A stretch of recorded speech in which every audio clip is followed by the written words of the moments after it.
Hi guys, my name is Schafer, and today I'm going to talk a little bit about working through problems with these young horses. I think some of us, and I do it sometimes too, we tend to just get mad and lose our temper when a horse isn't doing what we ask him to do. And then sometimes I think we forget maybe what we were originally asking for, and then we just throw a fit about what they did wrong, okay? Something that I've learned over the years and found to be really important is that they're colts and they're going to do things wrong, they're going to make mistakes. I think our best bet is to push them through that and keep going until they do it right, versus getting mad and like wrestling them around through it. We wrestle them through it, but you don't have to beat them for it or get mad or stop them or whatever.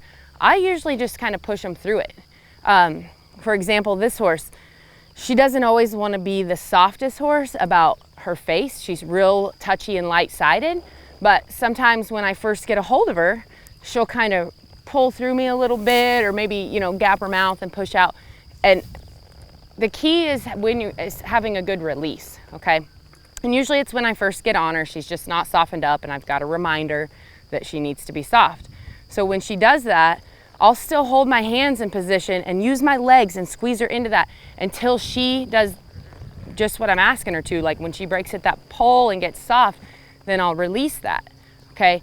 But just like when I'm doing drills or any kind of exercise, or if I'm working on rate, that's something I do a lot with this horse. She's got a huge motor, and she, like I said, doesn't always like to be handled a ton, so I have to work a lot on rate with her. I want to make sure that I can let her go and then gather her and ask her to come back to me without her just pulling through me, okay? So when I'm doing that, I will lope her out and let her go, and when I gather her and ask her to come back to me, first sometimes she'll get a little strong.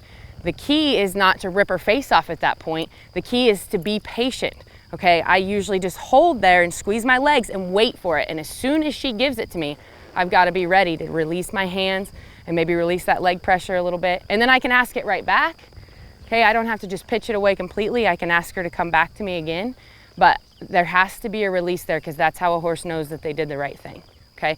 So when I do my 4-corner exercise, or if I'm teaching a horse to rate on the barrels, or if I'm just working on running across there and asking her to come back to me, I just have to be real specific about that. So now I'm going to kind of show you what I'm talking about.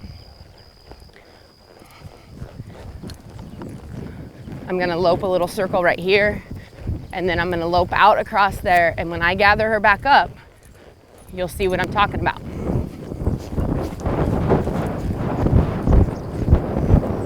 So I'm going to hold right here. She's still being strong, and there she got soft. She's staying nice and soft right there, so I'm not pulling on her. So I have her let go completely, and then I'm going to gather her back up. There she rated really nice. The other thing that's really important is not bleeding your brakes, okay? When I go across there, I'm not holding her and then expecting her to rate back down to me. I'm letting go of the reins completely and then gathering her back up, okay? If I'm holding her across there and then I just hold harder, she's just gonna pull right through that, okay? So I have to be able to completely let her go and then ask her to come back. If she gets to going faster than I want to, pull on the reins. The reins are your brakes, okay? But get that response. Pull on it and keep pulling until she gets softer. But you got to use your legs and hands together too. You can't just expect to have your legs out here and go to pulling. She's just going to probably pull through that. But if I use my legs with it, she's going to kind of round up through her back, which will make her break at the pole a little bit and get her softer right here in her face, okay? But you could see there, the first time she kind of fought me. The second time when I came back down here, you could see my reins were completely loose. I kind of melted into the saddle and kept my knees kind of squeezed on her, and used, when I pulled on my reins, instantly she came back down to me. So very important to know when to release and how to work through those problems without just getting heavy-handed and jerking on them for no reason or losing your temper.